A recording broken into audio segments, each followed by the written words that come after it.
नमो नमः विद्यार्थियों, भवतां सर्वेषां स्वागतम। आप सभी विद्यार्थियों का संस्कृत कक्षा में स्वागत है। विद्यार्थियों, आज हम बात करने जा रहे हैं मनुस्मृति के द्वितीय अध्याय के 16वें, 17वें और 18वें श्लोक के बारे में।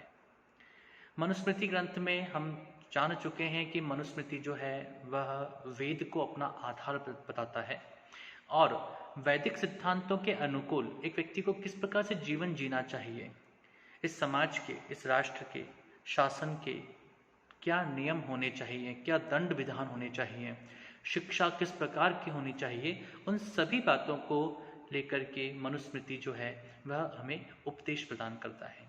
इसी के अंतर्गत हम आज 16वें श्लोक को पढ़ रहे हैं और 16वां श्लोक जो है वह कहता है, निषेकादि श्मशानान्तो मंत्रे यस्योदितो विधिः तस्य शास्त्रेधिकारोऽस्मिन् ज्ञेयो नान्यस्य कस्यचित्। श्लोक को यदि हम थोड़ा सा लय में बोलें तो इस प्रकार से बोलेंगे, निषेकादि श्मशानान्तो मंत्रेर्यस्योदितो विधिः तस्य शास्त्रेधिकारेऽस्मिन् ज्ञेयो नान्यस्य कस्यचित्।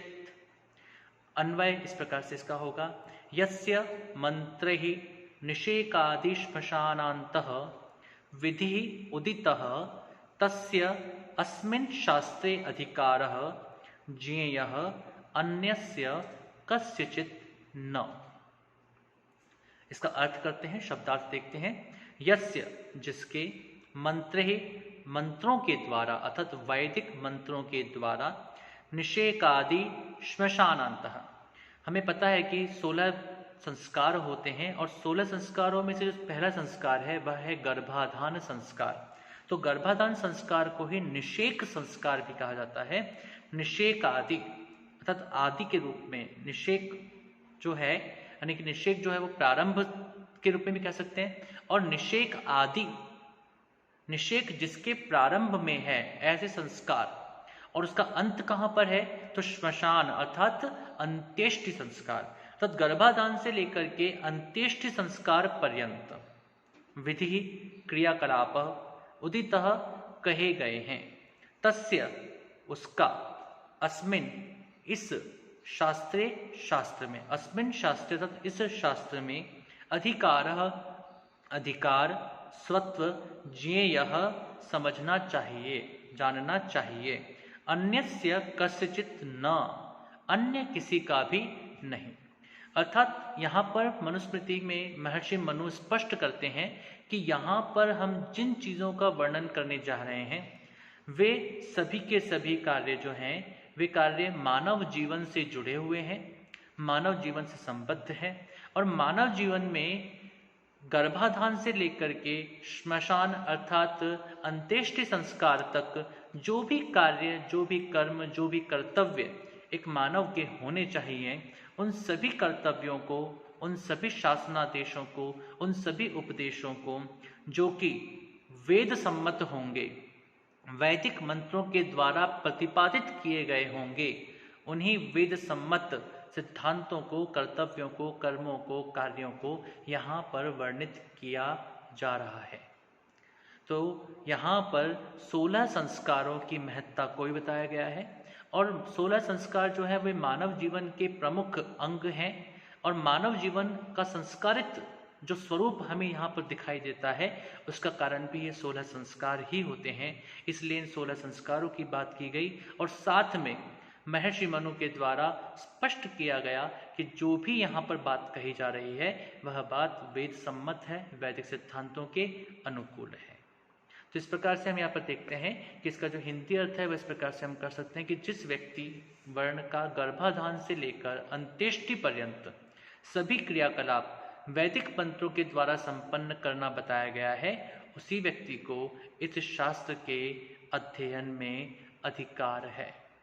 अर्थात जो भी व्यक्ति गर्भाधान से लेकर के और अंत्येष्टि पर्यंत सभी क्रियाकलाप वैदिक मंत्रों के अनुकूल करते हैं, तस्य शास्त्रे अधिकारः, उसी का इस शास्त्र में अर्थात मनुस्मृति शास्त्र को पढ़ने में, उसको जानने में और उसके अनुसार आचरण करने में अधिकारः, अधिकार है। न अन्यस्य कस्यचित्, जो वैदिक सिद्धांतों के अनुकूल आचरण नहीं करता, जो वैदिक सिद्धांतों के अनुसार अपने जीवन का निर्वहन नहीं करता है, ऐसे व्यक्ति को इस शास्त्र में भी अधिकार नहीं है, अर्थात वह इस शास्त्र को पढ़ करके अपने जीवन को उन्नत दिशा की ओर अग्रसर करने का अधिकारी नहीं है। हमें पहले वैदिक सिद्धांतों के अनुकूल विचार करना शुरू करना चाहिए, वैदिक सिद्धांतों को अपने जीवन का अंग बनाना चाहिए, और उसके पश्चात ही हम जब 16 संस्कारों को उसी कड़ी के अनुसार उसी प्रकार से अपने जीवन यापन का एक मुख्य मार्ग बना लेते हैं, तब जाकर के ही हम इस महर्षि मनु द्वारा लिखित मनुस्मृति के अध्ययन के अधिकारी होते हैं। इसी के बाद जो अगला श्लोक है 17वां श्लोक, सप्तदश श्लोक, उसमें वो कहते हैं सरस्वती दिशद्वत्यो देवनत्योर्यदंतरम तम देव निर्मितम देशम ब्रह्मावर्तम प्रचक्षते।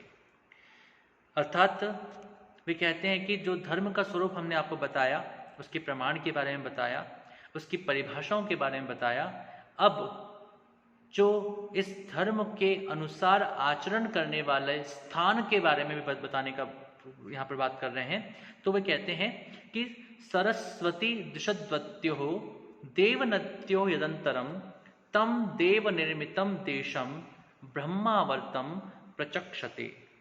सरस्वती दिशद्वत्यो, इसका अन्वय इस प्रकार से होगा सरस्वती दिशद्वत्यो देवनद्यो यदंतरम तम देव निर्मितम देशम ब्रह्मावर्तम प्रचक्षते। यहाँ पर महर्षि मनु ने जो भारत है, जो ब्रह्मावर्त देश है, उस देश के बारे में यहाँ पर बताया है, और हम सभी का सौभाग्य है कि हम सभी को इस ब्रह्मावर्त देश में जन्म प्राप्ति का सुअवसर प्राप्त हुआ है।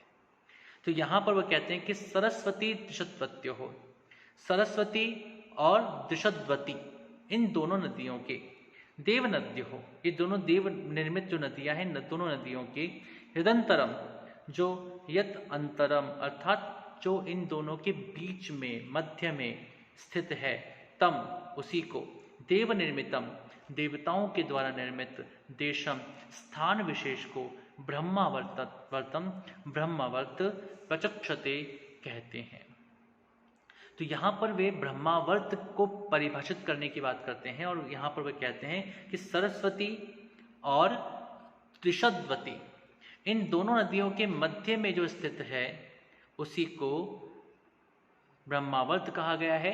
और ये दोनों नदियाँ जो हैं वह देव निर्मित नदियाँ हैं, और यह जो स्थान है यह भी देवताओं के द्वारा निर्मित स्थान है। हमें कई बार लगेगा कि ये संपूर्ण सृष्टि ही देव निर्मित है, निश्चित रूप से देव निर्मित सृष्टि है, लेकिन आप सोचिएगा कि भारत का की जो जलवायु है, भारत का जो विस्तार है, और भारत जिस प्रकार से विभिन्न ऋतुओं का एक आगार बना हुआ है, खजाना बना हुआ है, उस तरह से हम मान सकते हैं कि भारत का जो ये पुण्य भूमि है, ये निश्चित रूप से मानव जीवन के लिए बहुत अनुकूल है। यहाँ पर 6 ऋतुओं का जो संसार हमें देखने को मिलता है। हम विश्व में अनेक स्थानों पर जाएं और वहाँ मालूम करें तो वहाँ की जो जलवायु है, वह जलवायु कुछ निश्चित मौसम के साथ ही पूरे वर्ष में बंधी होती है। लेकिन भारत ही एक ऐसा देश है जिस देश की जो जलवायु है उसमें इतनी विविधता देखने को मिलती है। यहाँ पर वानस्पतिक विविधताएं देखने को मिलती है, और यहाँ पर मानव जीवन के अनुकूल मौसम हमको देखने को मिलते हैं। अतः निश्चित रूप से भारत जो है वह देव निर्मित है, और मनुष्यों के लिए यह निश्चित रूप से एक प्रकार का स्वर्ग है। और यही बात यहाँ पर हमें जानने को मिली है। और यहाँ पर इसे ब्रह्मावर्त कहा गया है, अर्थात यह ज्ञान का आगार भी है, ब्रह्म का आवर्त भी है। इसलिए इस देश की प्रासंगिकता और महत्ता संपूर्ण विश्व में अधिक होती है।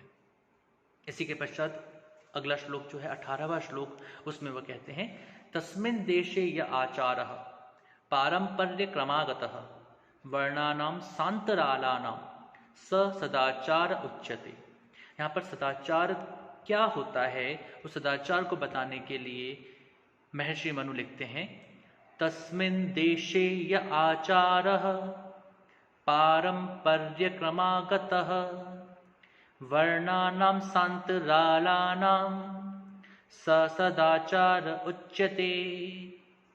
इसका अन्वय इस प्रकार से करेंगे तस्मिन् देशे वर्णानाम शान्तरालानां पारम्पर्यक्रमागतः यः आचारः सः सदाचारः उच्यते। तस्मिन् देशे, तस्मिन् अर्थात उस देशे अर्थात देश में, उस देश में वर्णानाम ब्राह्मण आदि वर्णों का, शान्तरालानाम संकर जातियों का, ब्राह्मण आदि चतुर्वर्ण की बात की गई है, यानी कि ब्राह्मण, क्षत्रिय, वैश्य और शूद्र, और साथ में शान्तरालानाम उनके संकर से उत्पन्न कुछ और जातियां या कुछ और मानवीय प्रवृत्तियों को अपन यहाँ पर शामिल कर सकते हैं।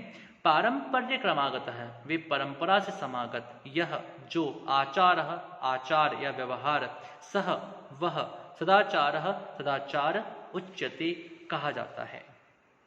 अर्थात इस देश में, अर्थात जिस ब्रह्मावत देश की यहाँ पर बात की गई है, उस ब्रह्मावत देश में जो लोग निवास करते हैं और जो लोग वैदिक सिद्धांतों के अनुकूल अपने जीवन का व्यवहार करते हैं, उन वैदिक सिद्धांतों के अनुकूल जो जीवन निर्वहन कर रहे हैं, उन वैदिक सिद्धांतों के अनुकूल जीवन निर्वहन करने वाले 4 वर्ण, ब्राह्मण, क्षत्रिय, वैश्य और शूद्र, और इसी के साथ में कुछ शांतराल अर्थात उनके अंतराल में विद्यमान विभिन्न जातियां जिस प्रकार का आचरण करते हैं, जिस प्रकार का व्यवहार करते हैं, जो वैदिक सिद्धांतानुकूल आचरण वे कर रहे हैं, उसी को सदाचार कहते हैं।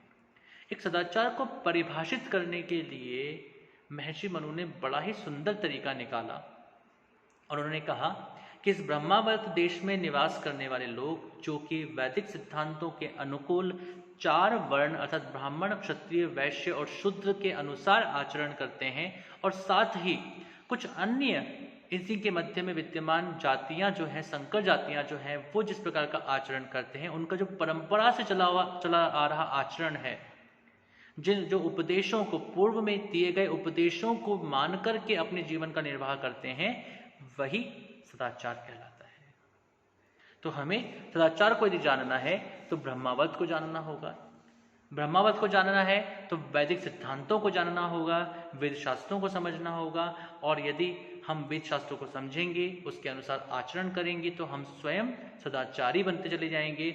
और यही सदाचार परंपरा से आया हुआ, वैदिक सिद्धांतों के माध्यम से आया हुआ सदाचार है, जिसको हमें परिपालन करना चाहिए। तो आज हमने 15, 16 और 17 श्लोकों को पढ़ा, क्षमा करें, 16, 17 और 18 श्लोकों को पढ़ा। इसका अध्ययन हम आगे भी जारी रखेंगे। आप इनको अच्छे से पढ़ें और समझने का प्रयास करें। नमो नमः। शुभम भवतु। पुनर्मिलामः।